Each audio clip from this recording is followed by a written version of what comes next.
Hello guys, day 2 biochemistry lab. Guys, നമ്മളിപ്പോൾ glucose കണ്ടുപിടിക്കുന്ന ഒരു സംഭവമാണ് ചെയ്യാൻ പോണത്. അപ്പോൾ അതിൽ 3 ട്യൂബ് എടുത്തിട്ട് കുറച്ച് സംഭവം ആഡ് ചെയ്യണം. അത് ആഡ് ചെയ്തിട്ട് വരാം. ഓക്കെ.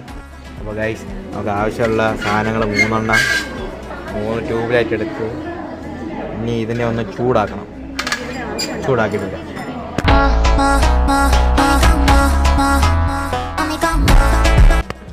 ഇനി അതിൽ 20 മിനിറ്റ് ഇരുന്ന് തിളപ്പിക്കുമ്പോൾ അത് കഴിഞ്ഞിട്ടാണ് നമുക്ക് റിസൾട്ട് അറിയേണ്ടത്. ഓക്കെ, 20 മിനിറ്റ് കഴിഞ്ഞിട്ട് നമ്മൾ ചൂടാറിയ സാധനം അതിലേക്ക് വേറൊരു സൊല്യൂഷൻ ഒഴിക്കുമ്പോൾ അതിൻ്റെ കളർ മാറും. കളർ മാറിയാൽ നമ്മൾ എക്സ്പീരിയൻസ് ജയിച്ച്. ഗ്ലൂക്കോസ് ഉണ്ടെന്ന് കണ്ടു, ഇല്ലെങ്കിൽ ഇന്നലത്തെ പോലെ. ഗൈസ്, കിട്ടി. നമുക്ക് നേരത്തെ ഒരു നീല കളർ കണ്ടോ, ഈ കളറാണ് നമുക്ക് വേണ്ടത്. അപ്പോൾ എക്സ്പെരിമെൻറ്റ് ചെയ്യിച്ചിട്ടുണ്ട്. ഇന്നത്തേക്ക് നിർത്തുകയാണ്. ഇനി സോളോ ഇവൻറ്റ്സാണ്, ഗ്രൂപ്പ് ഇവൻറ്റ്സ് തീർന്നു. അതുകൊണ്ട് എനിക്ക് ഒറ്റയ്ക്ക് ചെയ്യണം. Okay, by.